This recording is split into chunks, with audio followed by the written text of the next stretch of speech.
সাইয়েদনা লোকমান আমার পূর্বের যিনি মেহমান ছিলেন তিনি তো সম্পূর্ণ শেষ করতে পারেন নাই।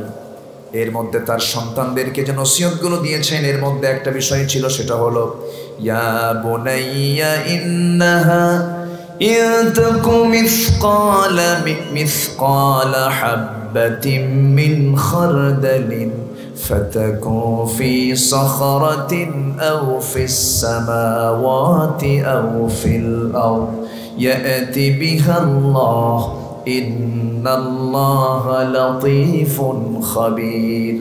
জোরে বলুন আল্লাহু আকবার। এই আকাশ এবং জমিনের ভিতরে সরিষার দানার চেয়েও ছোট যদি কোনো জিনিসও যদি কোথাও লুকিয়ে রাখো সন্তান, কোথাও যদি আড়ালে থেকে যায়, কেউ যদি খুঁজে না বের করতে পারে, খুঁজে বের করতে পারেন কে? আসতে বলবেন না কে? আমার ভাইয়ের আল্লাহ তাআলা এমন রব, সব তিনি দেখছেন, সব কিছু তিনি শুনছেন। এমনকি আল্লাহ তাআলা এমন রব, তোমার অন্তরে কি আছে, অন্তরে তুমি কি চিন্তা করছো, অন্তরের খবরটা আল্লাহ রাব্বুল আলামিন সম্পূর্ণ অবগত। জোরে বলি সুবহানাল্লাহ।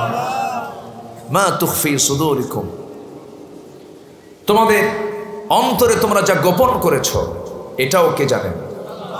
আসতে বলবেন না কে জানেন? পৃথিবীর কি প্রশাসন বলতে পারবে আমার মনের খবর কি? বলতে পারবে? কিন্তু আল্লাহ আমার এমন আল্লাহ, আমার মনে আমি কোন কল্পনা করছি, কোন প্ল্যান করছি, কোন চিন্তা করছি, চোখ দিয়ে দেখতেছি একটা, অন্তর দিয়ে কল্পনা করছি আরেকটা, কে জানেন? আল্লাহ রাব্বুল আলামিন বান্দাকে বলছেন, বান্দারে তোমার চক্ষু কি খেয়ানত করে, তুমি অন্তরে কি গোপন রেখেছো, সব তিনি জানেন। আল্লাহ রাব্বুল আলামিন বান্দাকে সুন্দর করে বলছেন, বান্দা তুমি আমাকে পর মনে করো না, আমাকে ডিস্টেন্সে রেখো না, তুমি ক্ষতিগ্রস্ত হয়ে যাবে। আল্লাহ রাব্বুল আলামিন এমন রব, যিনি আমাকে দেখবেন না এমন রব তিনি নন, যিনি আমাকে শুনবেন না তিনি এমন রব নন। আমার আল্লাহর পরিচয়টা সুন্দর করে একটা আয়াতে পরিপূর্ণরূপে পেয়ে যায়, শুধু মুখস্থ করলে হবে না। 9টি বাক্য সম্বলিত একটা আয়াত, আল্লাহু লা ইলাহা ইল্লা হুয়াল হাইয়ুল কাইয়্যুম। আমার আল্লাহ চিরস্থায়ী চিরঞ্জীব, যাকে ঘুম তো দূরের কথা তন্দ্রা পর্যন্ত স্পর্শ করো না, তিনি কে? আসতে বলবেন না তিনি কে? আল্লাহ তাআলা। আমার বন্ধুগণ, সেই আল্লাহ তাআলা আরশ আজিমের সমাসীন আছেন। সে আরশ আজিম কত দূর, তিনি কত দূরত্বে আছেন, কিন্তু তিনি সেখান থেকে আমাকে দেখছেন কেমন করে? আল্লাহ তাআলা তার যে আরশ আজিম যে তিনি রেখেছেন, সেখানে তিনি যে সমাসীন আছেন, সেই জায়গাটা কিন্তু 1 মাইল 2 মাইল দূরে নয়, শত শত মাইলও দূরে নয়।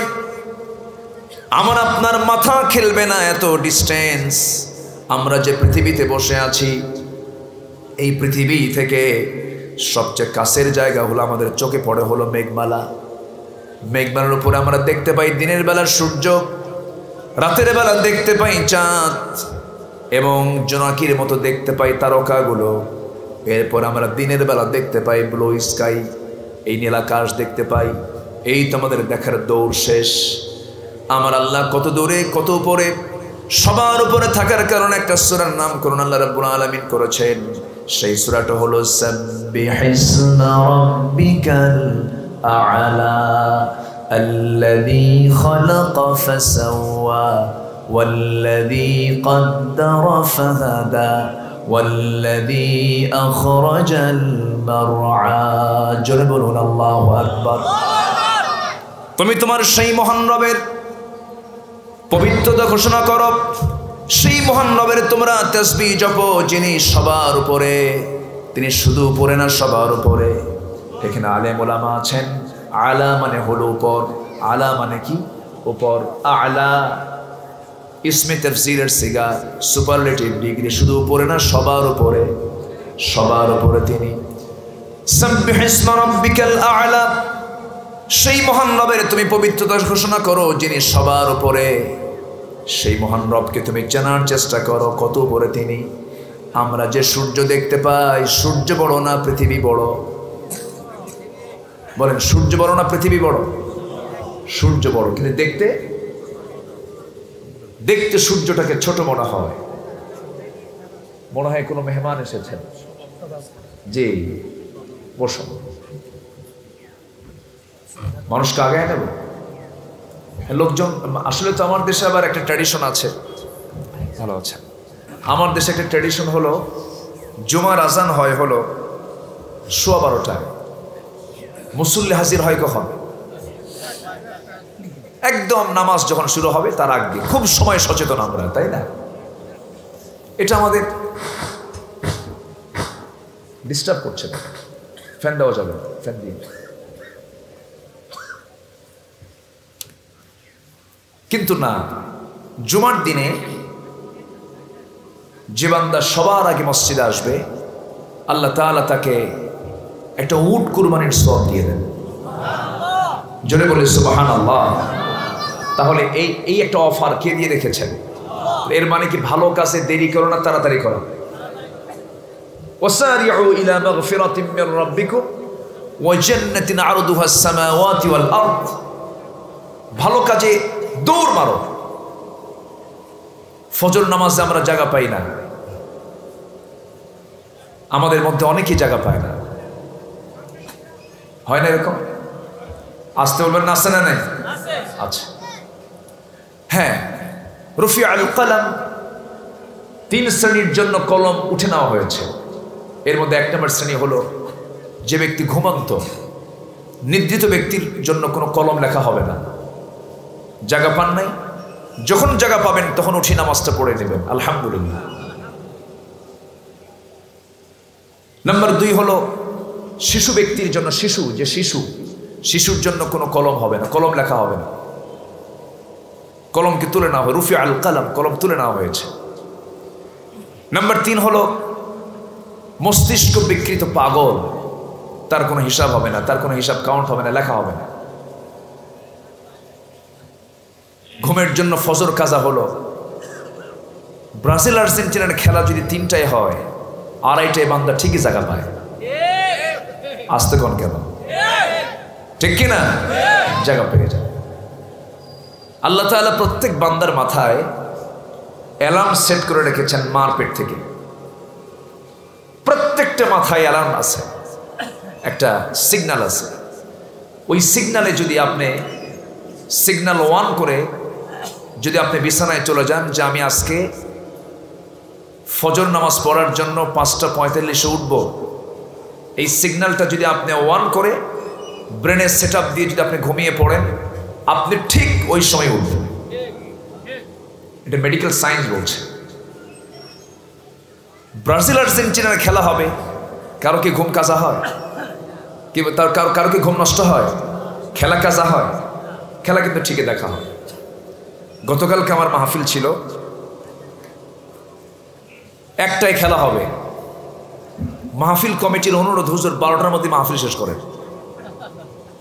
আমার কথা কি বুঝতেছেন আপনারা? কি সংকট, কি ক্রাইসিস! খেলা হচ্ছে ব্রাজিল আর্জেন্টিনা, ব্রাহ্মণবাড়িয়া 2 গ্রুপে সংঘর্ষে একজন শহীদ। নাকি শহীদ তো নাকি? অথচ সে জানে না ব্রাজিলে প্রকাশ্যে আজান নিষিদ্ধ, আর্জেন্টিনায় প্রকাশ্যে আজান নিষিদ্ধ। তুমি কাকে ফলো করছো? যে সমস্ত খেলোয়াড়গুলো সমকামিতাকে নিষিদ্ধ করার জন্য কাতার যে শক্ত ভূমিকা রেখেছে, বলেছে কোনো সমকামিতা কাতারের মাটিতে চলবে না। খেলা খেলতে এসেছো, খেলা দেখতে এসেছো, কোনো সমকামিতা বৈধতা দেওয়া যাবে না। মুখে হাত দিয়ে খেলার আগে ওরা প্রতিবাদ করেছে যে আমাদেরকে কেন সমকামিতার অনুমতি দেওয়া হলো না। চিন্তা করুন, যারা বিকৃত যৌনাচারে ব্যস্ত, যারা কওমে লূতের উত্তরসূরি, যেই সমকামিতা একটা নিকৃষ্ট প্রাণী, কুকুর, শৃগাল, বিড়াল, একটা জীবজন্তুর মধ্যে যেই নিকৃষ্ট যৌনাচার নাই, সেটা আজকে পৃথিবীর সেরা সৃষ্টি মানুষের মধ্যে কিছু একটা গ্রুপ, তারা এটাকে বৈধতা দিচ্ছে। আমেরিকার পার্লামেন্টেও সমকামিতার আইনকে পাশ করা হয়েছে। সম্মানিত ভাইয়েরা, তাদের পক্ষে কোনো মুসলমান কি কথা বলতে পারে? আপনি কাকে ভালোবাসছেন? আপনার ঈমান তো কখন চলে যাবে আপনি নিজেও টের পান না।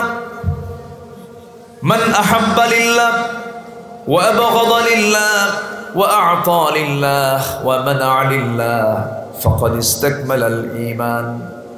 আমি কাউকে ভালোবাসবো আল্লাহর জন্যই ভালোবাসবো, কাউকে ভালোবাসবো না আমি আল্লাহর জন্যই ভালোবাসবো না। আমি কারোর সঙ্গে শত্রুতা করবো আল্লাহর জন্যই শত্রুতা করব। আবার কাউকে আমি কিছু দেব আল্লাহর জন্যই দেব, আবার কাউকে কিছু দেব না আল্লাহর জন্যই দেব না। ফাকাদ ইসতাকমালাল ঈমান। রাসূল বলছেন তার ঈমানটাই পরিপূর্ণ। জোরে বলে সুবহানাল্লাহ। ভালোবাসবো কার জন্য? আসতে বলুন, কার জন্য ভালোবাসবো? আল্লাহর জন্য। চিন্তা করা যায়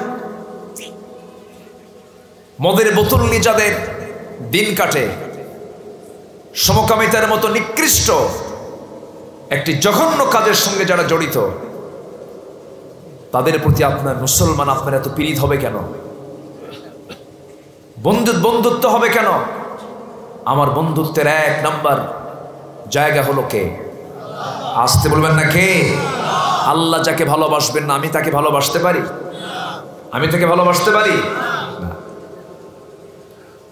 বলছিলাম আমার আল্লাহ তাআলা কোথায়? আমার আল্লাহ তাআলা শুধু উপর না সবার উপর? আরবি হলো আ'লা। বলেন আ'লা। আরো জোরে আ'লা, আরো জোরে আ'লা। সবচেয়ে উপরে তিনি কে? আল্লাহ। সূর্যটাকে আমরা দেখতে ছোট দেখি, সূর্যকে আদৌ ছোট? 2-1 মাইল দূরে। এই পৃথিবীর চাইতে 13 লক্ষ গুণ বড় এবং 9,30,00,000 মাইল দূরে আল্লাহ তাআলা এই সূর্যটাকে রেখেছেন। 1 ইঞ্চি যদি কাছে আসতো পৃথিবী হিমশীতল হয়ে যেত। সূর্য যদি 1 ইঞ্চি যদি দূরে থাকতো পৃথিবী হিমশীতল হতো, আর যদি কাছে আসতো পৃথিবীটা জ্বলে পুড়ে ছারখার হয়ে যেত। যেখানে দরকার সেখানে সেট করেছেন কে? আল্লাহ তাআলা বলেন তাবারাকাল্লাযী জাআলা ফিস সামাই বুরুজান ওয়া জাআলা ফিহা সিরাজান ওয়া কমারান মুনীরা ওয়া হুয়াল্লাযী জাআলাল লাইলা ওয়ান নাহার খিলফাতান লিমান আরাদ أن يذكر أو أراد شكورا। অতীব বরকতময় সেই মহান প্রভু যিনি আকাশে বুরুজ রেখেছেন, অসংখ্য গ্রহ রাজি সৃষ্টি করে রেখেছেন, তাতে রেখে দিয়েছেন একটা প্রদীপ্ত সূর্য। একটা সূর্য তিনি রেখে দিয়েছেন, আলোকিত সূর্য এবং রাতের আলোকিত চাঁদ দিয়েছেন। আল্লাহ তাআলা বলছেন এরপরে তিনি সেই মহান রব যিনি রাতকে দিনের স্থলাভিষিক্ত করেছেন, দিনকে রাতের স্থলাভিষিক্ত করেছেন। তিনি কে বলেন? আল্লাহ তাআলা। আবার সেই সূর্যের চাইতে আমরা রাতের বেলা যে মিটিমিটি করে জোনাকির মতো তারকাগুলো জ্বলতে দেখি, এই তারকাগুলো সূর্যের চাইতে ছোট না বড়? আসতে বলবেন না, ছোট না বড়? শুধু বড় না, অনেক বড়, অনেক গুণে বড়। বেটেল জুইস নামে একটা তারকা আছে, যে তারকা সূর্যের চাইতে 33 কোটি গুণ বড়। কত কোটি বলেন? 33 কোটি গুণ বড়। এরকম তারকা বেটেল জুইস, সুপারনোভা, আড্রা, প্রক্সিমা সেন্টারায়ের মতো এই সমস্ত তারকাগুলো এক একটা গ্যালাক্সির মধ্যে রয়েছে 500 বিলিয়ন করে। 500 বিলিয়ন, মিলিয়ন না, 500 বিলিয়ন তারকা আছে এক একটা গ্যালাক্সির ভিতরে। 33 কোটি গুণ বড়। সূর্যের চাইতে একটা তারকা এরকম কোটি কোটি বিলিয়ন বিলিয়ন। এই তারকাগুলো মহাশূন্যে কে সেট করে রেখেছেন বলেন? আল্লাহ তাআলা সেট করে রেখেছেন। এই তারকার দেশ পৃথিবীর কোনো মানুষ যেতে পারে নাই, তবে চাঁদের দেশে মানুষ গিয়েছে। এই চাঁদের দেশে মানুষ গেল। এখন আমরা যদি সব করি আমরা একটু তারকার দেশে বেড়াতে যাব। তারকার দেশে যদি কেউ বেড়াতে যায়, বর্তমান দুনিয়ার সবচেয়ে দ্রুতগামী যানবাহন হলো অ্যাপোলো 11। অ্যাপোলো 11-এর গতি হলো পার আওয়ার 39,000 কিলোমিটার। 39,000 কিলোমিটার বেগে যদি কেউ যেতে চায় সেই অ্যাপোলো 11-এ চড়ে সেই তারকার দেশের সবচেয়ে নিকটবর্তী তারকা প্রক্সিমা সেন্টারে যদি কেউ যেতে চায়, সময় লেগে যাবে 1,15,000 বছর মাত্র। কারা কারা যাবেন হাত তুলেন। যাওয়া সম্ভব? বান্দা কত ছোট তুমি, এই ছোট বান্দার মুখে কি দাপট আর কি অহংকার, ভাবে যে আমি একখান মাল, তুমি তো কিচ্ছু না। বিশাল মহাশূন্যের কথা কেবল বললাম আমি। ثم ارجع البصر كرتين ينقلب إليك البصر خاسئا وهو حسير। তোমার চক্ষু ক্লান্ত হয়ে চোখটা নিচের দিকে নেমে আসবে, তুমি পারবে না এই সমস্ত চিন্তাগুলো করতে। কি বিশাল মহাশূন্য আল্লাহ পাক রেখে দিয়েছেন আমার বন্ধুগণ। এরপরে হলো মহাকাশ, এই যে আকাশ, এরপর আরেকটা মহাশূন্য আছে, এরপর আরেকটা আকাশ আছে, এরপরে মহাশূন্য আছে, এরপর আরেকটা আকাশ আছে। এরকম করে একটা দুইটা আকাশ নয়, 7 আকাশের মালিককে, আসতে বলবেন না, 7 আকাশের মালিককে, 7 আকাশ তিনি বানিয়ে দিয়েছেন। সেই 7 আকাশের ওপরে আল্লাহ তাআলার আরশ আজিম, সে আরশ আজিমে তিনি সমাসীন আছেন। আল্লাহ বলছেন সাব্বিহিসমা রাব্বিকাল আ'লা, তোমরা সেই মহান রবের পবিত্রতা ঘোষণা করো যিনি সবার উপরে। জোরে বলো সুবহানাল্লাহ। তাহলে আমার বন্ধু শুধু উপরে না, সবার উপরে। এত উপরে যিনি, তাকে আমি 1 নম্বর বন্ধু বানাবো কেমন? বিষয়টা কিন্তু একটু চিন্তার তো, তাই না? আল্লাহ তুমি এত উপরে আসো, আমি তোমাকে বন্ধু বানাবো কেমন? আবার এইদিকে আল্লাহ তাআলা বলছেন আমি তোমার স্কন্দ শিরার চেয়েও নিকটে থেকে যাই। সুবহানাল্লাহ বলবেন না? জোরে বলেন সুবহানাল্লাহ। আমার ভাইয়েরা, আল্লাহ তাআলা বলছেন বান্দারে, তোমাকে আমি দুনিয়াতে পাঠিয়েছি একটা মিশন নিয়ে, তোমাকে একটা দায়িত্ব দিয়ে আমি দুনিয়াতে পাঠিয়ে দিয়েছি। সেই দায়িত্ব হলো ইন্নী জাইলুন ফিল আরদি খলিফা। আর সমস্ত নবীদেরকে তোমাদের লিডার বানিয়ে দিয়েছি। নবীদের দায়িত্ব সবার 2 না 1? সকল নবীর দায়িত্ব 2 না 1 ছিল? এক ছিল আনি'বুদুল্লাহা ওয়াজতানিবুত তাগুত, ইবাদত করতে হবে আল্লাহ তাআলার, তাগুতকে পরিহার করে চলতে হবে। এটাই ছিল সকল নবীর একক দাওয়াত, একক এবং অভিন্ন দাওয়াত, এক এবং অভিন্ন দাওয়াত ছিল তাদের। এই দাওয়াত আদম থেকে শুরু করে আমার নবী পর্যন্ত সবাই একই দাওয়াত দিয়েছেন। আমার ভাইরা, আমার বন্ধুগণ, এই দুনিয়াতে আমরা যদি আল্লাহর গোলামি করে যেতে পারি, আল্লাহর দাসত্ব করে যেতে পারি, সিরাতুল মুস্তাকিমকে যদি ধরতে পারি, সিরাতুল মুস্তাকিম তেমন একটা রাস্তার নাম যে রাস্তা দিয়ে সোজা আমার আল্লাহ তাআলার জান্নাতে আমরা প্রবেশ করতে পারবো। জোরে বলি সুবহানাল্লাহ। সিরাতাল্লাযীনা আন'আমতা আলাইহিম, জোরে বলি আল্লাহু আকবার। আমার বন্ধুগণ, আমার ভাইয়েরা, সে আল্লাহ তাআলা আরশ আজিমের সমাসীন আছেন, কিন্তু বলছেন বান্দারে আমি তোমাকে আমার কাছে নিয়ে নেব। বান্দা আমি তোমার জন্য জান্নাতটা রেখে দিয়েছি। জান্নাত মোট কয়টা বলেন? কয়টা জান্নাত? সবাই কি জান্নাত পেতে চান নাকি? সবাই কি জান্নাত পেতে চান? কয় নাম্বার জান্নাত নেবেন বলেন? কয় নাম্বার? বান্দা হতে হবে কি নরমাল না স্পেশাল? না বান্দা হতে হবে 2 নাম্বার না 1 নাম্বার? 1 নাম্বার হতে হবে। জান্নাত যদি নিতে চাই আমাকে স্পেশাল বান্দা হতে হবে, কারণ আমার নবীজি আরশ আজিমের মেহমান হয়েছিলেন। এই দুনিয়াতে বসেই তিনি আরশ আজিম সফর করেছেন। কেমন করে সফর করলেন? দুনিয়ার কোনো যানবাহন দিয়া নাকি? অ্যাপোলো 11 কি সেই সময় ছিল নাকি? দুনিয়ার কোনো যানবাহন নিয়ে আমার নবীজি আরশ আজিম তিনি সফর করেন নাই। তিনি আল্লাহর স্পেশাল ফ্লাইটে চড়ে তিনি মেরাজ করেছেন, আল্লাহর সঙ্গে দিদার তার হয়েছে। আমার বন্ধুগণ, আল্লাহ যে আমার আপনার জন্য জান্নাত 8টা রেখে দিয়েছেন, সেই জান্নাতগুলো কিন্তু দূরে নয়। আমরা জান্নাত চলে যাব, সঙ্গে সঙ্গে আমরা আল্লাহর প্রতিবেশী হয়ে যাব। জোরে বলে সুবহানাল্লাহ। জান্নাত কি এ পাড়া ও পাড়া? আসতে বলে জান্নাত কি এ পাড়া ও পাড়া? জান্নাত তো এইদিকে না ওইদিকে? এই জান্নাতটা কোথায়? এই প্রশ্ন আপনি কোরআনকে করবেন। কোরআনে মনে হয় জবাব এটা নাই। আসতে বলবেন না, আসে না নাই? আচ্ছা বন্ধু, যদি আমরা আল্লাহকে বানাতে পারি, একটু কান খাড়া করে শুনবেন। বন্ধু, যদি আমরা এক নম্বর আল্লাহকে বানাতে পারি, আসিয়ার মতো যদি বানাতে পারি, আসিয়া আলাইহিস সালাতু ওয়াস সালাম, আমার মায়েরা মনোযোগ দিয়ে শোনেন, আমার অনেক মা হয়তো মাহফিলে আসছেন। আল্লাহ তাআলা পৃথিবীতে 4 জন নারীর দৃষ্টান্ত কোরআনে কারীমে কোট করেছেন। 2 জন হলো খারাপ আর 2 জন হলো ভালো। 2 জন হলো নবীর স্ত্রী হওয়ার পরও তারা ছিল খারাপ। ইমরাতা নূহ ওয়া ইমরাতা লূত। লূত আলাইহিস সালাতু ওয়াস সালামের স্ত্রী ছিল এবং নূহ আলাইহিস সালামের স্ত্রী ছিল, 2 জনই কাফেরা। লূত আলাইহিস সালাতু ওয়াস সালামের কওমের লোকেরা সমকামী ছিল, বিকৃত যৌনাচারে তারা পাকা ছিল। আল্লাহ তাআলা তাদেরকে গজব দিয়ে শেষ করেছেন, ভূমিকম্প দিয়ে শেষ করেছেন, জমিনটা ডাবায়া দিয়ে তাদেরকে শেষ করে দিয়েছেন। আমার বন্ধুগণ, সেই কওমে লূতের বিকৃত আচরণের পক্ষে তার স্ত্রী কাজ করেছে।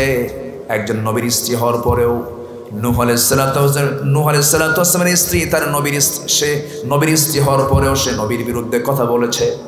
আবার আল্লাহ তাআলা 2 জন নারীর দৃষ্টান্ত দিয়েছেন, ইমরাআত ফিরআউন। আরেকজন হলেন ওই মহিলা যার জীবনে কোনো পুরুষের ছোঁয়া স্পর্শ করে নাই, যিনি কোনো স্বামীর নিয়ন্ত্রণেও ছিলেন না, যার কোনো স্বামীও ছিল না, কিন্তু আল্লাহ তাআলা তাকে এমন সম্মান মর্যাদা দান করেছেন। আল্লাহ তাআলা তাকে স্বামী ছাড়া সন্তান দিয়েছেন। তিনি একজন নবীর মা ছিলেন। তিনি কে বলেন? বলেন তিনি কে বলেন? মারিয়াম আলাইহিস সালাতু ওয়াস সালাম। এই মারিয়ামকে আল্লাহ তাআলা গোটা পৃথিবীর নারীদের জন্য মডেল বানিয়ে দিয়েছেন। আসিয়া আলাইহিস সালাতু ওয়াস সালামকে মডেল বানিয়ে দিয়েছেন। মডেল কেমন করে বানালেন দেখেন। এই মারিয়াম শুধুমাত্র দিন গ্রহণ করার কারণে, কি বলে, আসিয়া আলাইহিস সালাতু ওয়াস সালাম শুধু দিন গ্রহণ করার কারণে পরিবার থেকে বাধা আসলো, সমাজ থেকে বাধা আসলো, রাষ্ট্র থেকে বাধা আসলো। সমস্ত বাধাগুলো এই আসিয়াকে কেন্দ্র করে, সব বাধা যখন তার সামনে মুখোমুখি হয়ে গেল, সমস্ত বাধাকে তিনি ডিঙ্গিয়ে বললেন, সমস্ত বাধাকে আমি প্রতিহত করলাম, প্রয়োজনে জীবন দিয়ে দিব, কিন্তু ঈমান নামক সম্পদ আমি হারাবো না। জোরে কারণ সুবহানাল্লাহ। আমার বন্ধুকে, আসতে বলবেন না, আমার বন্ধুকে আল্লাহ তাআলা। আসিয়া আলাইহিস সালাতু ওয়াস সালাম আল্লাহকে বন্ধু মানলেন কেমন করে দেখেন। যখন তিনি আল্লাহর দ্বীন গ্রহণ করলেন, মূসা আলাইহিস সালাতু ওয়াস সালামের কাছে আসা আসমানি কিতাব তাওরাতকে যখন তিনি ফলো করলেন, কালিমা যখন পড়ে নিলেন, ফেরাউন বলছে, আসিয়া শুনলাম ভাই তুমি নাকি দিন গ্রহণ করে নিয়েছো, মূসার দিন নাকি গ্রহণ করেছো। আসিয়া আলাইহিস সালাতু ওয়াস সালাম মুস্কি হাসি মেরে বলছেন, স্বামী গো, দিন তো মূসার নয়, দিন হলো কার? আসতে বলবেন না, দিন হলো কার? আল্লাহ তাআলার। আল্লাহর দিনকে আমি গ্রহণ করে নিয়েছি, মূসার তো দিন নয়।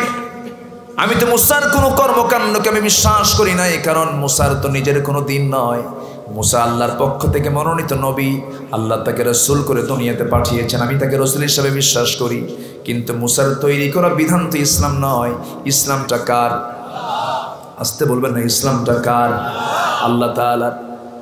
সঙ্গে সঙ্গে ফেরাউন বলল, শোনো, আমার এই জনপদে আমার জীবন বিধান ছাড়া, আমার আইন কানুন ছাড়া কোন আইন কানুন চলবে না। আনা রব্বুকুমুল আলা, সবচেয়ে বড় রব আমি ফেরাউন। এই জায়গায় কিন্তু ফেরাউন কিন্তু নিজেকে মানুষের রবের দাবি করে নাই। সে নদী বানায় নাই, সে সাগর বানায় নাই। সে বলছে, একটা বারের জন্য বলেন, আমি সাগর বানাইছি, আমি সূর্য বানাইছি, আমি চাঁদ বানাইছি, আমার হুকুমের সমুদ্রের পানি চলে, এই জাতীয় কথা ফেরাউন বলো নাই। কিন্তু সে যে বলল, না রব্বুকুমুল আলা, সবচেয়ে বড় রব আমি ফেরাউন। এই রববিয়তের ঘোষণা কিন্তু কোনো কিছু বানানো নয়। এই রববিয়তের ঘোষণা হলো, ফেরাউন এই কথা দিয়ে এটাই বোঝাতে চেয়েছে, এই মিশর জনপদে আমার আইন ছাড়া আর কোনো আইন চলবে না, আমি সবচেয়ে বড় আইনদাতা। এমন জাতীয় মন্তব্য এখনো আছে না নাই? আসতে বলবেন না, আছে না নাই? এখনো আছে। যারা আল্লাহর আইনকে তোয়াক্কা করে না, আল্লাহর বিধানকে তোয়াক্কা করে না, বিশ্বাস করতে চায় না। তারা বলে না, এই সমস্ত আইন কানুনগুলো চলবে না। এই জাতীয় কথা আজকের সমাজেও যাদের মুখ থেকে বের হয় তারা হচ্ছে নব্য ফেরাউন। আসতে বলেন কেন? তারা কি নব্য ফেরাউন। আসিয়া আলাইহিস সালাতু ওয়াস সালাম তার স্বামীকে আস্তে করে ডাক দিয়ে বলছেন, আমার স্বামী গো, আপনার সঙ্গে আমার দাম্পত্যময় জীবন কাটালাম দীর্ঘদিন, আপনার সঙ্গে আমার কোনো দিন টাক টক্কর বাজে নাই, কোনো ঝামেলা হয় নাই। আজকে আমি দিনটা গ্রহণ করে নিয়েছি, আপনি আমার প্রতি কি করবেন জানি না, তবে আমি আমার জীবনকে বিসর্জন দিয়ে দেব, জীবন আমি উৎসর্গ করব আল্লাহর পথে। আমি আল্লাহকে খুশি করার জন্য হাসতে হাসতে জীবনটা দিয়ে দেব, তবুও আমাকে এক চুল পরিমাণ ইসলাম থেকে আপনি নড়াতে পারবেন না। জোরে বলি সুবহানাল্লাহ। এমন চূড়ান্ত কথা, প্রান্তিক কথা যখন তিনি তার মুখ থেকে বের করে ফেললেন, ফেরাউন বলল, আসিয়া শোনো, আমি তোমাকে শেষবারের মতো আলটিমেটাম দিয়ে দিলাম, তুমি কি করবে জানি না, তবে তোমার মৃত্যু কিন্তু নিশ্চিত হয়ে যাবে। আসিয়া বলছেন, আমার অত্যাচার আমার প্রতি যত বাড়বে আমার ঈমান তত মজবুত হয়ে যাবে, আমার ঈমান তত মজবুত হয়ে যাবে। কারণ আসিয়ার দিলের মধ্যে কার বন্ধুত্ব? আসতে বলবেন না, কার বন্ধুত্ব? আল্লাহর বন্ধুত্ব। বন্ধুত্ব আল্লাহর না হলে কি তিনি এই দোয়াটা করতে পারেন?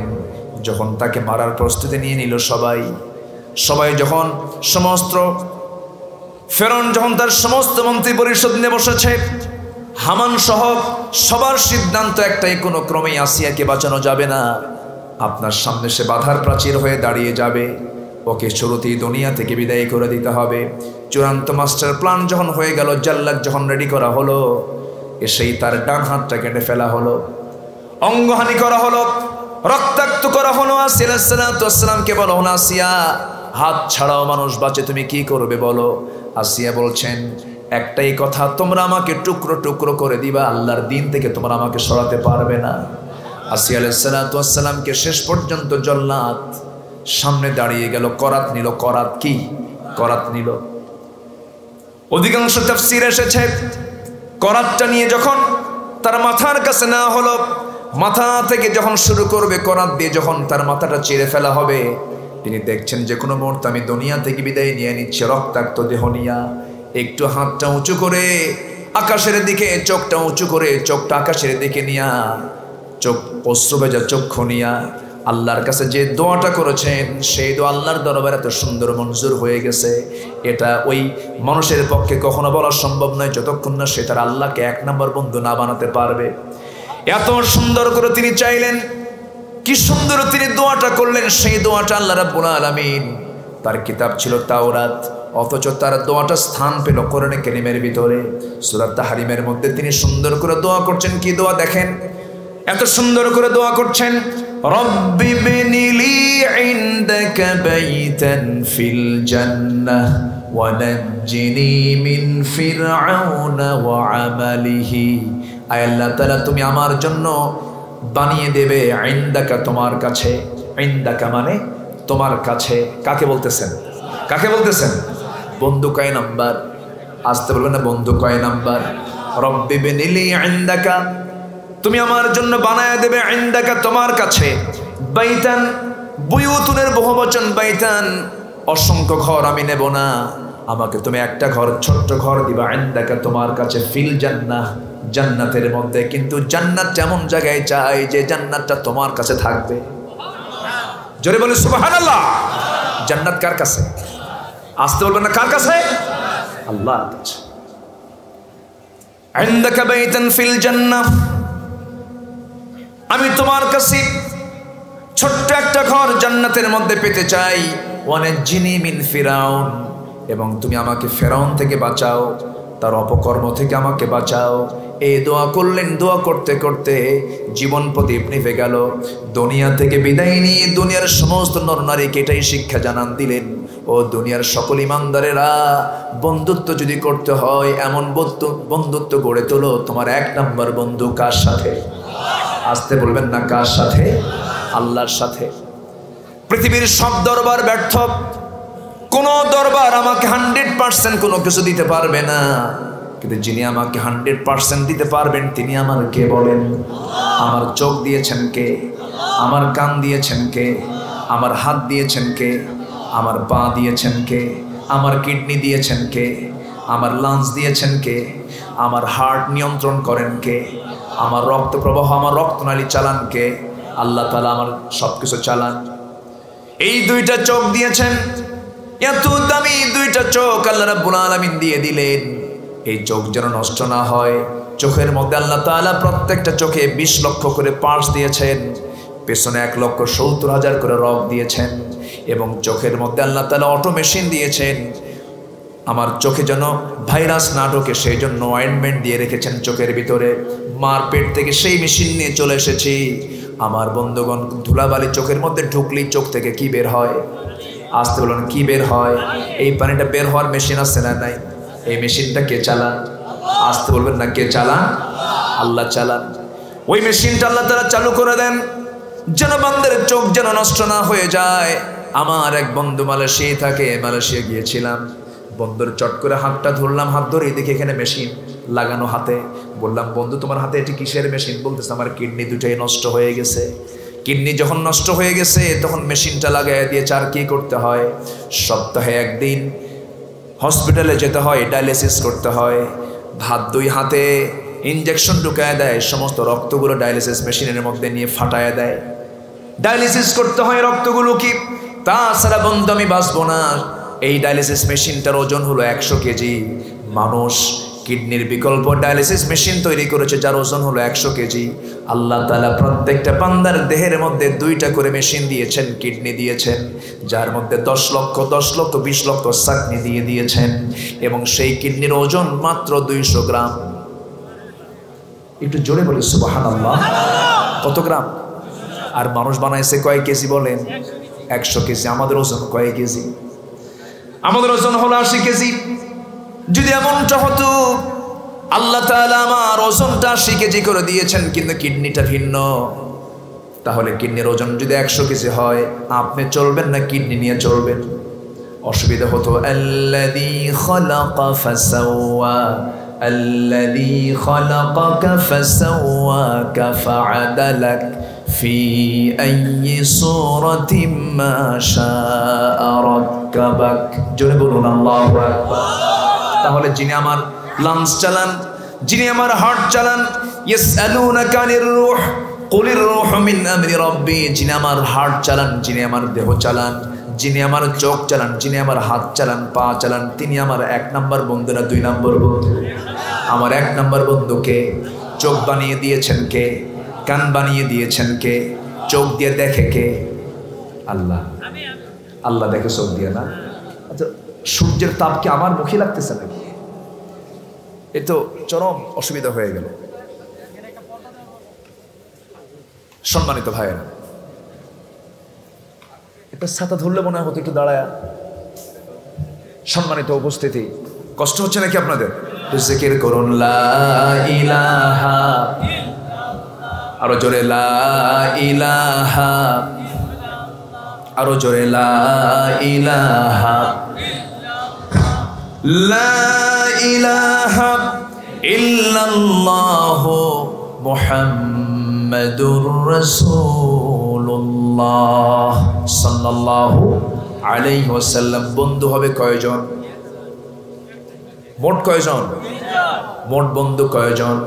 1 নম্বর বন্ধুকে। আসতে বলে 1 নম্বর বন্ধুকে। কষ্ট দিয়ে ফেললাম। মানে আমার তো জেনারেটর চলতেছে, তো আমার তো মেশিন চলতেছে, এই জন্যই বলতেছি যে একটু দিলে ভালো হয়। আচ্ছা, আপনাদের কি কষ্ট হচ্ছে? আমি কি আলোচনা চালিয়ে যাব? জোরে বলি ইনশাআল্লাহ। তাহলে যিনি আমার সব দেখেন, তাকে কেন আমরা দূরে রাখি? তার আইনকে আমরা কেমন অসম্মান করি? তার আইনকে আমরা কেমন অস্বীকার করি? আমি মানুষ, আমার দায়িত্ব হলো কার গোলামি করা? আসতে বলবেন না, কার গোলামি করা? এক জায়গায় না সব জায়গায়? এক জায়গায় না সব জায়গায়?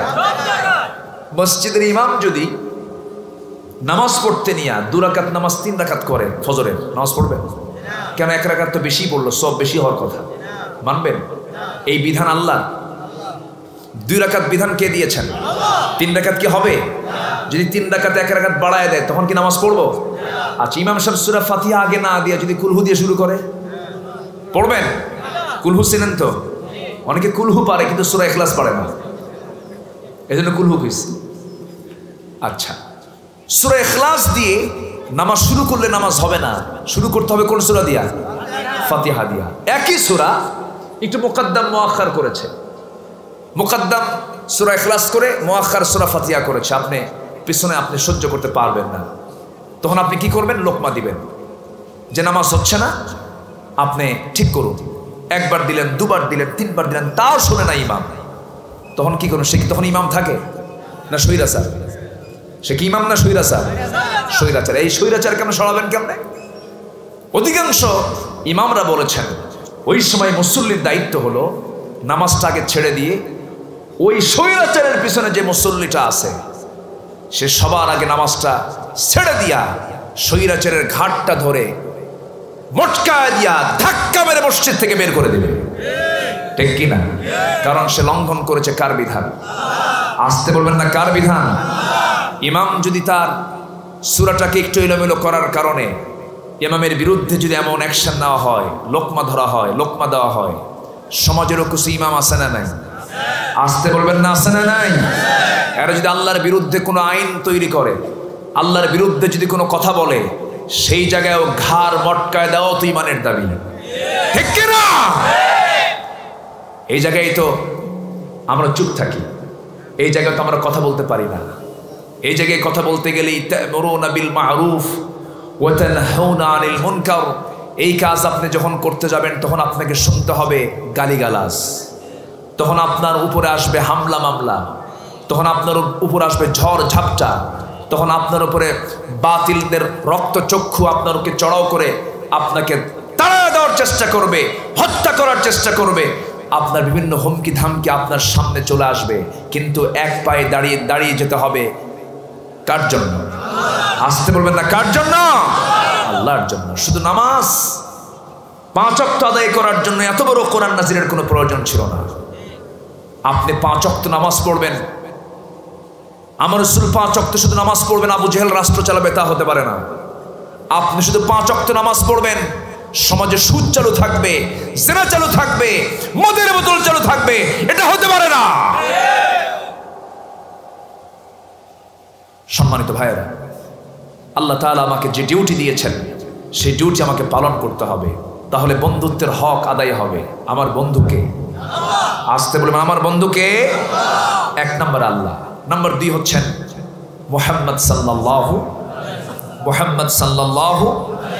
আলাইহি ওয়াসাল্লাম, তাকে বন্ধু বানাতে হবে। রাসূল হচ্ছেন আমার 2 নম্বর বন্ধু। আল্লাহকে যদি পেতে চাই, সরাসরি আল্লাহকে পাওয়া যাবে না। আল্লাহকে যদি আমরা মুহাব্বত করতে চাই, আমরা আল্লাহকে সরাসরি পাবো না। আল্লাহকে পাওয়ার জন্য একটা মাধ্যম দেওয়া হয়েছে, সেটা হলো আল্লাহ তাআলা বলেছেন, লাকাদ কানা লাকুম ফি রাসূলিল্লাহি উসওয়াতুন হাসানাহ, তোমাদের জন্য উত্তম আদর্শের বাস্তব নমুনা কেউ নন, তিনি হচ্ছেন মুহাম্মদ সাল্লাল্লাহু আলাইহি ওয়াসাল্লাম। আবার আরেক জায়গায় কমন আয়াত, যারা পারেন ঠোঁট মিলিয়ে মিলে আমার সঙ্গে বলুন, সব পেয়ে যাবেন। ইন কুনতুম তুহিব্বুনাল্লাহা ফাত্তাবিউনি ইউহিব্বুকুমুল্লাহ ওয়া ইয়াগফির লাকুম যুনুবাকুম ওয়াল্লাহু গফুরুর রহিম। কি মুহাম্মদ से वफा तूने तू हम तेरे है, ये है जहाँ चीज़ है किया लौह कलम तेरे है। मुहम्मद के যদি ভালোবাসো, ভালোবাসা পাবে আমার লৌহ কলম লুফিবে তোমরা। মাটির পৃথিবীর সেকন ছাড় সব কিছু পেয়ে যাবে, শর্ত হলো রসুলকে জীবনের চাইতে মুহাব্বত কম করতে হবে না বেশি করতে হবে? কম না বেশি? আল্লাহকে বেশি মুহাব্বত করতে হবে, রসুলকে বেশি মুহাব্বত করতে হবে। ভালোবাসার 4টা স্তর। 1 নম্বর ভালোবাসা হবে কার সাথে? নাম্বার 2 হলো মুহাম্মদ সাল্লাল্লাহু আলাইহি ওয়াসাল্লাম, তার সাথে। এবং নাম্বার 3 হলো যারা ঈমানদার। আল্লাহ তাআলা বলছেন, ইন্নামাল মুমিনুনা ইখওয়া ফাআসলিহু বাইনা আখওয়াইকুম ওয়াত্তাকুল্লাহ। জোরে বলুন আল্লাহু আকবার। মুমিনরা হলো ভাই ভাই, এদের মধ্যে তোমরা কোনো গন্ডগোল করতে যেও না, ইসলাহ করো, সংশোধন করো। এবং সংশোধন করতে নিয়ে তোমরা ভয় করো কাকে? আসতে বলবেন না কাকে?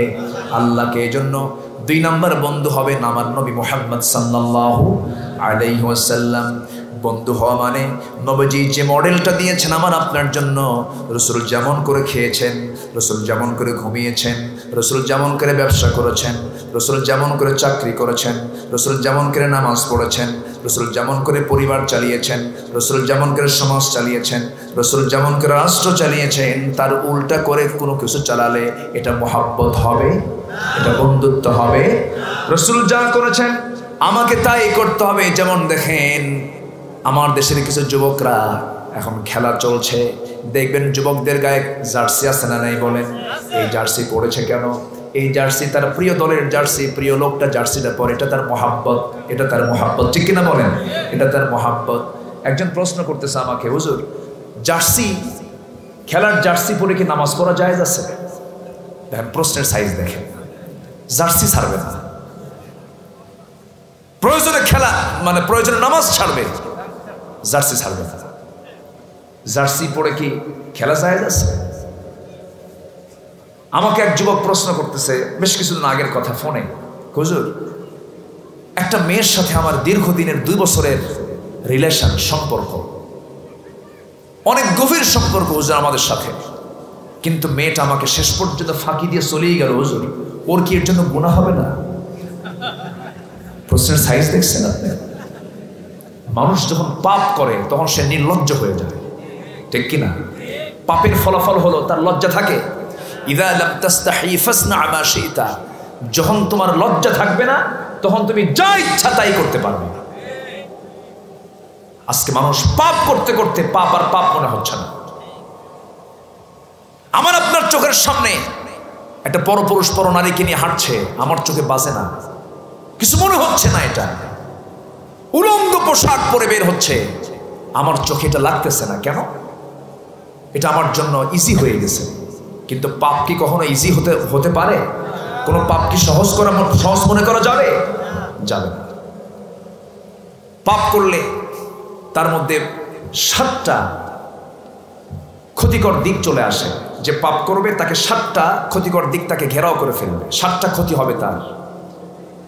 আল্লাহ রাব্বুল আলামিন সূরা বাকারার 81 নম্বর আয়াতে বলেন, বালা মান কাসাবা সাইয়্যাতান ওয়া আহাতাত বিহি খাতিআতুহু উলাইকা আসহাবুন নার হুম ফিহা খালিদুন। তুমি পাপ করবে, পাপ তোমাকে ঘেরাও করে ফেলবে। তুমি বিড়ি খাবে, বিড়ির চিহ্ন ঠোঁটে আছে না নাই? আসতে বলবেন না, আছে না নাই? কোন লোক বিড়ি খায়, কোন লোক বিড়ি খায় না, তার প্রমাণ তার চেহারার মধ্যে কোন জায়গায় প্রকাশ পায়? চোখে, তার ঠোঁটে প্রকাশ পেয়ে যায়। যে লোকটা মদ খায়, যে লোকটা মদ্যপান করে, মদ খেলে কি লাল হয়? চোখ লাল হয়ে যায়, চোখ প্রমাণ করে সে এই পাপ কাজটা করে। চিহ্ন ফুটে ওঠে, পাপ তাকে ঘেরাও করে ফেলে। যখন কেউ কোনো পাপ কাজে জড়িত হয়ে যায়, 1 নম্বরে সে নির্লজ্জ হয়, নাম্বার 2 হলো তার সৌন্দর্য নষ্ট হয়ে যায়, নাম্বার 3 সে রোগাক্রান্ত হয়ে পড়ে। আগের যুগে এত হসপিটাল ছিল না, এত ডায়াগনস্টিক সেন্টার ছিল না দাদার যুগে। আপনারা আজ থেকে 20-30 বছর আগের দিকে তাকান, গাজীপুরের মধ্যে কি এত ক্লিনিক ছিল নাকি? রোগীও কি এত বেশি ছিল নাকি? অসুখ বিসুখ কিন্তু এত বেশি ছিল না। কিন্তু মানুষ যখন পাপের মধ্যে চলে যাবে তখন রোগের পরিমাণ কমবে না বাড়বে? হসপিটালও বাড়বে, রোগীও বাড়বে। পাপ করলে পরে 7টা ক্ষতি, নির্লজ্জ হয়ে যাবে, সৌন্দর্য নষ্ট হয়ে যাবে, রোগাক্রান্ত হয়ে পড়বে। নাম্বার 4 হলো রিজিক শূন্য হয়ে পড়বে। রিজিক শূন্য, কিন্তু রিজিক শূন্য মানে রিজিক বরকত শূন্য হয়ে যাবে। বরকত শূন্য মানে টাকা পয়সা থাকলেই কিন্তু সেই রিজিকওয়ালা হলো তা কিন্তু নয়। কোটি কোটি টাকার মালিক কিন্তু বউ আরেকদিকে লাইন মারে। লাভ আছে? আসতে কোন কারণে লাভ আছে নাকি? কোটি কোটি টাকার মালিক, সন্তানটা ইয়াবা নিয়া বোতল নিয়ে পড়ে থাকে, সেন্সলেস হয়ে পড়ে থাকে। কোটি কোটি টাকার মালিক, মেয়েটা বিপদগামী হয়ে আছে। এই রিজিক কোনো রিজিক না, এটা বরকত শূন্য রিজিক। এই রিজিকের 4 পয়সা মূল্য নাই। নাম্বার 5 হলো আপনি যখন কোনো গুনার কাজে লিপ্ত হবেন সবাই আপনাকে ঘৃণা করবে, আপনাকে ঘৃণা ভরে দেখবে, আপনাকে কেউ মন থেকে ভালোবাসবে না। নাম্বার 6 অন্তরটা কালো হয়ে যাবে, অন্তরটা তার কালো হয়ে যাবে। খতামাল্লাহু আলা কুলুবিহিম ওয়া আলা সামিইহিম ওয়া আলা বসারিহিম গিশাওয়া ওয়া লাহুম আযাবুন আযীম। আমার ভাইরা নাম্বার 7 হলো পাপ যখন করবে বান্দা আরেকটা ক্ষতিকর দিক হলো তার কোনো দোয়া আল্লাহর দরবারে মঞ্জুর হবে না। এই জন্য সমস্ত পাপ আমরা ছেড়ে দেব, জোরে বলি ইনশাআল্লাহ। তওবা করব কার কাছে? আসতে বলো না, তওবা করব কার কাছে? আল্লাহর কাছে আমরা তওবা করব। তওবা এমন একটি গুণের নাম, তওবার গুরুত্বকে আল্লাহ তাআলা বেশি দেওয়ার জন্য একটা সূরার নামকরণ করেছেন। সূরার নাম কি বলেন? তওবা। আল্লাহ তাআলা বলেন, বান্দারে পৃথিবীর কোনো জায়গায় তুই যদি নাও মাফ চাস, আমার কাছে এসে তওবা করে আমার কাছে মাফ চাবি, তোর সমস্ত গুনাহ আমি আল্লাহ মাফ করে দেব। তওবার রাস্তা কে রেখেছেন? হাত্তা ইউগারগার, গলার গরগরার শব্দ রাগ পর্যন্ত যদি কোনো বান্দা খালেস নিয়ে তওবা করতে পারে, সেই তওবা কবুল করতে পারেন কে? এই জন্য আমরা মাফ চেয়ে নেব কার কাছে? আস্তে মাফ চেয়ে নেব কার কাছে? তবে তওবা করার ক্ষেত্রে কিছু শর্ত আছে। আমার দেশে কিছু পীরের দরবারে তওবা হয়, হয় না? মসজিদে তওবা হয়, রমজান মাসে তওবা হয়, কদরের রাত্রিতে তওবা পড়ায় দেয়, নির্দিষ্ট একটা দোয়া শেখায় দিল। এটা কিন্তু তওবার কোনো সিস্টেম না। আল্লাহ তাআলা বান্দাকে তওবা করার জন্য বলেছেন, ইয়া আইয়ুহাল্লাযীনা আমানু তুবু ইলাল্লাহি তাওবাতান নাসুহা। তার মতো তওবা করো যে তওবা আমি আল্লাহ পছন্দ করি। চূড়ান্তভাবে তওবা করে ফিরে আসো। তওবা মানে টু ব্যাক, ফিরে আসা। তাওবাতুন নাসুহা, নাসাহাত। নাসাহাত মানে হলো ছিঁড়ে যাওয়া কাপড়, ছিঁড়ে যাওয়া কাপড় সুতা দিয়ে সেলাই করা। অর্থাৎ বান্দার সাথে আল্লাহর সম্পর্ক নষ্ট হয়ে যায় তখনই, যখন বান্দা গুনার দিকে চলে যায়। আর সেই গুনাহ থেকে আল্লাহর কাছে আবার যখন মাফ চেয়ে নিতে নেয়, সেটাই হলো নাসুহা। আল্লাহ আমি গুনাহ করেছি, তুমি তোমার কাছে মাফ চাচ্ছি। গুনাহ সেই তওবার জন্য 5টা শর্ত। কয়টা শর্ত বলেন? 5টা শর্ত। তওবা হবে কার জন্য? আসতে বলবেন না, কার জন্য? আল্লাহর জন্য। নাম্বার 2 হলো গুনাহ ত্যাগের জন্য তওবা করব। আজকে গুনাহ করলাম না, আল্লাহ কালকে থেকে গুনাহ করব, আমারে মাফ করে দিও, হবে নাকি বলেন? আল্লাহর জন্য তওবা করতে হবে। নাম্বার 2 গুনাহ ত্যাগের জন্য তওবা করতে হবে। নাম্বার 3 হলো পূর্বের যে অপরাধটা করেছি আমরা, সেই পূর্বের অপরাধের জন্য লজ্জিত হয়ে তওবা করব কার কাছে? আসতে বলবেন না, কার কাছে? আল্লাহ গো, তোমার কাছে সেজদা দিলাম, তোমার কাছে মাফ চাচ্ছি। যে গুনাহটা করেছি এই গুনাহ কোনোদিন আর করবো না, আমি লজ্জা প্রকাশ করছি, আল্লাহ আমাকে মাফ করে দিও। নাম্বার 4 হলো আগামী দিনগুলো যে আসবে কোনো অপরাধী জড়িত হব না, কোনো হারাম কাজে জড়িত হব না, কোনো পাপ কাজে জড়িত হব না, মদের বোতল নেব না, মিথ্যা সাক্ষী দেব না, গীবত করব না, চগলখড়ি করব না, মানুষের মাল মেরে খাবো না, জনগণের হক নষ্ট করব না। এই চিন্তা করে যদি কোনো বান্দার সিদ্ধান্ত নেয়, নাম্বার 4 হলো বান্দার অধিকার ফেরত দিয়ে তওবা করতে হবে। কার অধিকার বলেন? বান্দার অধিকার ফেরত দিয়ে তওবা করতে হবে। বোনের সম্পত্তি ভাই মেরে খেয়েছে, মেয়ের সম্পত্তি ছেলেকে লিখে দিয়েছে বাপ, কিছু হারামজাদা আছে না নাই? এই সমস্ত বান্দার হকগুলো আপনি নষ্ট করে আপনি আল্লাহর কাছে মাফ চাবেন, মাফ হবে না। তওবার শর্ত হলো 5টা। কয়টা বলেন? তওবা হবে কার জন্য? নাম্বার হলো তওবা গুনাহ ত্যাগের জন্য তওবা করতে হবে। নাম্বার 3 পূর্বের সমস্ত অপরাধের জন্য লজ্জা প্রকাশ করে আল্লাহর কাছে মাফ চেতে হবে। নাম্বার 4 আগামী তার কোনো গুনার কাজে জড়াবো না, এইভাবে তওবা করতে হবে। নাম্বার 5 হলো বান্দার সকল হকগুলো বান্দার হাতে ফেরত দিয়ে আল্লাহর কাছে চাইতে হবে। আপনি কোটি কোটি টাকা জনগণের মাল মেরে খেয়ে আপনি হজ করছেন 10টা, কাজ হবে না। আসতে কোন কেন? কাজ হবে? কাজ হবে না। বড় একজন ইমাম কুরতুবী রাহিমাহুল্লাহ তিনি বলেছেন তওবার জন্য 3টা কাজ করো তোমরা। মুখে ক্ষমা প্রার্থনা করা, অন্তরে অনুশোচনা করা, এবং আগামী জীবনকে গুনাহমুক্ত রাখার যে একটা প্রমিস করা। এই 3টা কাজ যদি কোনো বান্দা করতে পারে আল্লাহ তাআলা তার তওবা কবুল করে নেবেন। আর আল্লাহ নিজেই বলছেন, ইন্নাল্লাহা ইউহিব্বুত তাওয়াবিন ওয়া ইউহিব্বুল মুতাতাহহিরিন। জোরে বলুন আল্লাহু আকবার। আল্লাহ তাআলা তওবাকারীকে ভালোবাসেন, এবং যারা পবিত্রতা অর্জন করে তাদেরকে ভালোবাসেন। আল্লাহ তাআলা কোরআনে বর্ণিত ইউহিব্বুন শব্দ দিয়ে 7 জায়গায় মোটামুটি পাওয়া যায়। আল্লাহ 7 শ্রেণীকে ভালোবাসেন। কয় শ্রেণী বলেন? 7 শ্রেণীকে ভালোবাসেন। এর মধ্যে একটা শ্রেণী হলো যারা তওবা করবে, আত-তাইবুনাল আবিদুন আল হামিদুনাস সাইহুনার রাকিউনাস সাজিদুনাল আমিরুনা বিল মা'রুফি ওয়ান নাহুনা আনিল মুনকার والحافظون لحدود الله وبشر المؤمنين জোরে বলুন আল্লাহু আকবার। আল্লাহ তাআলা বলেন, হে রাসূল আপনি মুমিনদেরকে জান্নাতের সংবাদ দিয়ে দেন। 9টা গুণ যারা অর্জন করবে এর মধ্যে 1 নম্বর গুণ হলো আত-তাইবুন, যারা তওবা করবে। কার কাছে? তওবা করার জন্য কয়টা শর্ত বলেছি? 5টা শর্ত বলেছি, মনে রেখে আমরা তওবা করে নেব। জোরে বলি ইনশাআল্লাহ। আল্লাহ 7 শ্রেণীকে ভালোবাসেন। কোরআনের দৃষ্টিতে ইউহিব্বুন শব্দ বলা হয়েছে। ইন্নাল্লাহ ইউহিব্বুন শব্দ দিয়ে আল্লাহ তাআলা 7 জায়গায় বলেছেন। এর মধ্যে 2টা বলে ফেললাম। তওবাকারীকে ভালোবাসেন এবং পবিত্রতা যারা অর্জন করবে তাদেরকে ভালোবাসেন। পবিত্রতা 2 প্রকার। একটা হচ্ছে পেশাব হলে পরে সেখান থেকে বাঁচতে হলে সেটাও পবিত্রতা। পায়খানা করলাম, পবিত্রতা অর্জন করা, ওযু করা। সহবাসের কাজে চলে গেলে সেখান থেকে নাপাকি থেকে দূর করার জন্য গোসল করে নেওয়া, এটা একটা নাপাকি থেকে পবিত্রতা অর্জন করা। আর একটা পবিত্রতা, আর একটা অপবিত্রতা হলো, সেটা হলো যে সমস্ত বান্দা গোসল করে গোসলের জন্য নয়, পেশাব পায়খানার জন্য নয়, কিছু নাপাকি আছে। সেই নাপাকি হলো যেমন কোনো বান্দা যদি শিরিকের কাজ করে ফেলে তখন সে কি হয়ে যায়? ইন্নামাল মুশরিকুনা নাজাসুন, ইন্নামাল মুশরিকুনা নাজাসুন। যারা মুশরিক তারা হবে নাপাক। কার কথা? আসতে বলবেন না, কার কথা? আল্লাহর কথা। যদি কোনো বান্দা তার জীবন থেকে শিরকের মতো নাপাক কাজ থেকে যে বান্দা নিজেকে পরহেজ করবে, আল্লাহ তাআলা ওয়াদা করেছেন।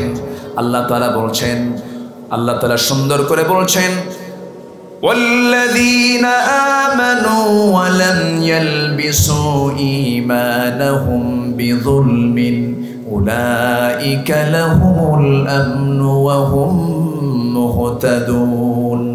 যে বান্দা ঈমান আনবে এবং জুলুম থেকে নিজের জীবনকে পরহেজ রাখবে, শিরক থেকে নিজের জীবনকে পরহেজ রাখবে, সেই বান্দা নিরাপদ থাকবে, সে হেদায়েত প্রাপ্ত হয়ে যাবে।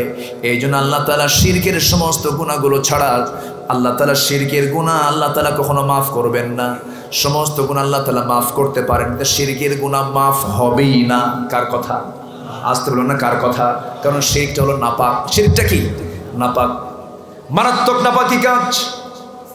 যেরকম চাওয়ার ক্ষেত্রে আমার যদি কোনো কিছু চাইতে হয়, ওয়াইলাস্তাআনতা ফাস্তাইন বিল্লাহ, তুমি যখন চাইবা কার কাছে? আল্লাহর কাছে চাবে। কিন্তু সেই চাওয়ার ক্ষেত্রে আপনি আল্লাহকে না বলে মাঝখানে একটা মাজারে গিয়ে মাজারে সেজদা দিয়ে বললেন, ও বাবা বিপদে পড়ছি, তোমার মাধ্যম দিয়ে একটু আল্লাহর কাছে চাইতেছি। ঈমান থাকলো নাকি? সে পাক না নাপাক? আসতে বলে, পাক না নাপাক? তাহলে পেশাব লাগলে পায়খানা লাগলে কিন্তু নাপাক হয় না। নাপাক হওয়ার আরো কারণ আছে না নাই? আসতে বলবেন না, আছে না নাই? ওযুর ফরজ কয়টা? ওযু ভঙ্গের কারণ কয়টা? 7টা। আমরা সবাই কম বেশি ওযুর ফরজটাও জানলাম, ওযু ভঙ্গের কারণটাও জানলাম, কিন্তু আমরা জানলাম না ঈমান ভঙ্গের কারণগুলো কয়টা। ঈমান ভঙ্গের কারণ কয়টা এটা কিন্তু আমরা অনেকেই জানি না। আমি আজকে সময় নাই, যেহেতু 10টা কারণ আছে ঈমান ভঙ্গের, আমার জানা মতে যতটুকু আমি পড়াশোনা করেছি। 10টা কারণে ঈমান নামক এই বিশাল একটা সম্পদ ভঙ্গ হয়ে যায়, নষ্ট হয়ে যায়, নাপাক হয়ে যায় সেই বান্দা। এর মধ্যে 1 নাম্বার কারণ হলো সেই বান্দার ঈমানটা নষ্ট হয়ে যায় সঙ্গে সঙ্গে যখন বান্দা কি করে? বলেন কি করে? শিরিক করে। শিরিকের গুনাহ আল্লাহ রাব্বুল আলামিন কখনো মাফ করবেন না। আরো 9টা কারণ আছে, শুনবেন। নামাজ বাদ দিয়া নামাজ পড়তে হবে না? পড়বো তো নামাজ নাকি? জোরে বলি ইনশাআল্লাহ। একটু পড়ে নাকি? একটু যদি পড়া হয়, এখানে আজানটা একটু পড়ে হোক, কোনো অসুবিধা না? আবার ফতোয়া জারি হবে? এই মাহফিল কি প্রত্যেক দিন হবে না? আমি একটু সময় এক্সটেন্ড করছি, কারণ আমার আলোচনাটা একটু শেষ করতে পারিনি আমি। কোন সূরা থেকে আমি কথা বলছিলাম বলেন তো? মায়দা থেকে। আল্লাহ তাআলা বলছেন তোমাদের বন্ধু হবে কয়জন? মোট 3জন। 1 নাম্বার কে? ইন্নামা ওয়ালিয়ুকুমুল্লাহু ওয়া রাসূলুহু, এবং তার রাসূল। রসুল কেন বন্ধু বানাতে হবে? রসুলকে না বন্ধু বানালে আল্লাহকে পাওয়া যাবে না। ওয়াল্লাযীনা আমানু, এবং যারা ঈমানদার, যারা কি ঈমানদার। আল্লাহ রাব্বুল আলামিন বলেন ঈমানদারকে বন্ধু তুমি কেন বানাবে? আল্লাহ তাআলা আরেক জায়গায় বলছেন ইন্নাল্লাহা ইউহিব্বুল্লাযীনা ইউকাতিলুনা ফি সাবিলিহি সাফফান কাআন্নাহুম বুনয়ানুম মারসুস। আল্লাহ তাআলা সেই বান্দাকে সবচেয়ে বেশি ভালোবাসেন যারা ঈমানদারেরা পরস্পরে বন্ধুত্বের প্রাচীর গড়ে তোলে। সীসা ঢালা প্রাচীরের মতো তারা কাতারবদ্ধ হয়ে যারা বাতিল শক্তির মোকাবেলা করে। বাতিল শক্তির মোকাবেলা করতে নিয়ে একা করতে হবে না, সবাইকে নিয়ে করতে হবে। এই জন্য বন্ধুত্বের দরকার আছে না নাই? আসতে বলবেন না, আছে না নাই? সেই বন্ধুত্বের সেই গুণ, সেই ইমানদারের আবার গুণও তুলে ধরেছেন। সেই ইমানদার কখনো ইমানদার নয় যার মধ্যে তিনটা গুণ থাকবে না। কোন ইমানদার? আল্লাহ তাআলা বলছেন তারা ইমানদার আল্লাযীনা ইউকিমুনাস সালাহ ওয়া ইউতুনাস যাকাতা ওয়া হুম রাকিউন। ওই সমস্ত বান্দাগুলো আমার কাছে তারা ইমানদারের সার্টিফিকেট পেয়ে যাবে যারা তিনটা কাজ করবে। এক নাম্বার হলো নামাজ কায়েমের সংগ্রাম যারা করবে। নামাজ আদায় করতে কেউ বাধা দেবে না। আপনি আমেরিকায় যান, জো বাইডেন আপনাকে নামাজ পড়তে দেবে। আপনি ইউরোপে চলে যান, ইংল্যান্ডে যান, ঋষি সুনাক, আপনাকে নামাজ পড়তে বাধা দেবে না। নরেন্দ্র মোদীর দেশে যান, নামাজ পড়তে বাধা দেবে না। কিন্তু আপনি যখন নামাজ কায়েমের কথা বলবেন, বাধা আছে না নাই? আসতে বলবেন না, আছে না নাই? ইমানদার তো তারাই হবে তোমার বন্ধু যারা নামাজ কায়েমের সংগ্রাম করবে, যারা যাকাত দেবে। আমার দেশে যাকাত চালু না সুদ চালু? যাকাত না সুদ? সুদটা চালু আছে। আল্লাহ বলছেন না, ইমানদার সুদের কারবার করতে পারে না। যাকাত যারা দিবি ওহুম রাকিউন, এবং রুকু করবে কার কাছে বলেন? আল্লাহর কাছে। এই তিনটা গুণ যাদের মধ্যে আছে এই সমস্ত ইমানদারকে তোমরা বন্ধু বানাবে। এই বন্ধুত্বের প্রাচীর যদি তোমরা করতে পারো, এই দলকে আমি আল্লাহ, আল্লাহর দল, আমার দল ঘোষণা করে বলে দিলাম তোমরাই বিজয়ী হবে। জোরে করুন সুবহানাল্লাহ। আল্লাহ তুমি এই দুই আয়াতের অনুকূলে সবার জীবন গড়ার তৌফিক তুমি আল্লাহ দিয়ে দাও। জোরে বলি আল্লাহুম্মা আমিন। আসলে আজান হলে পরে মুসল্লিদের ভিতরে একটা ঝড় উঠে যায়, কখন আমি নামাজটা পড়বো। পেরেশানি হচ্ছে, আমি জানি। মুরব্বীরা উঠে দাঁড়াচ্ছেন যে আমার ওযু নাই, ওযুটা করতে হবে, নামাজ দ্বারা একটা পেরেশানি কাজ করে, পিছু টান কাজ করে। তো আমিও বুঝতে পারছি, আমিও সময় আর ক্ষেপণ করবো না। যতটুকুন হয়েছে আমরা বলে ফেলি আলহামদুলিল্লাহ। কিন্তু দোয়া কি করবেন না? দোয়া হবে না? এই যে মুরব্বী বসে, আমরা দোয়াটা করে যাই। আচ্ছা, একটু মেহেরবানি করে বসুন। আদবের খেলাফ কিন্তু এটা, না বলে উঠে যাওয়া। এটাকে আদব বলেন? একটা মঞ্চে আমরা বসেছি, কোরআনকে নিয়ে বসেছি, এটার আদব আছে না নাই বলেন? তা আদব আছে না? খেয়াল হলো বসলাম, খেয়াল হলো উঠলাম, এটা তো না। একটু মেহেরবানি করে বসুন, আদব তো। আমার জন্য আমি বলছি না, কোরআনের সম্মানে আমরা একটু বসে থাকি। একটু বসুন, আমরা একটু বসি। ওজুর সুযোগ দেওয়া হবে, যথেষ্ট সময় আছে। আমরা আখির ওয়াক্তে পড়বো না, হয়তো আউয়ালে হলো না, আমরা আওসাত মাঝামাঝি একটা সময় আমরা নামাজটা পড়ে নেবো। জোরে বলি ইনশাআল্লাহ। সবাই বসো।